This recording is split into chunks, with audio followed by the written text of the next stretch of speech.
Yes, yes, and you know, I love the new memorial section of the base. So we've pushed it even more to where you go in and we still have a list of the soldiers that you've lost, but now you can drill down and you can click on the individual soldiers, and then it will bring up their actual face. We actually have pictures of the soldiers you've lost, and then it tells you a little bit of information about them, and you can enter a little epitaph for each of your soldiers that you've lost.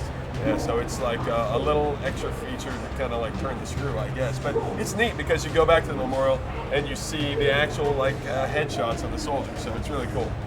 The memorial has changed a bit. Now all of your soldiers actually get real-time photos of them. However you've customized them is how they show up when they die. So when you go to memorial, and we have lots of space on memorial wall this time, unlike you, there's plenty of room for them. They will show up as you customize them. You can write epitaphs, you can do all sorts of special things to make their death a little bit more memorable.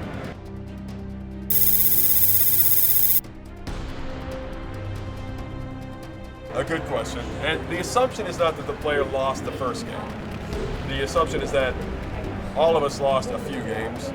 And then in the games that the player won, the idea is that XCOM 2 never happened. So those wins that you have from Enemy Unknown, those are legit, and that universe is safe, and you've saved them forever.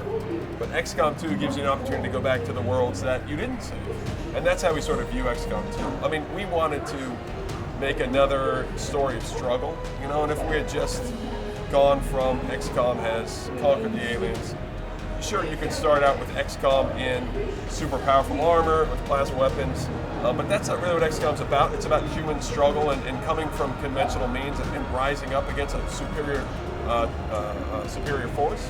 And so for us, this was like a really neat way to sort of turn the story on its head and say, okay, we get to be the invaders now, and we get to tell a story where, okay, XCOM is trying to fight against still this even more powerful force that rules Earth. So the motivation for changing the canon of the game to something where you had lost was something that we came to quickly after EU, where everybody that we had seen seemed to have lost the game at least one time, in some cases multiple times, and it was just a really natural way for us to pick up where everybody had a common experience and kind of carry that through to a new experience for everybody to share.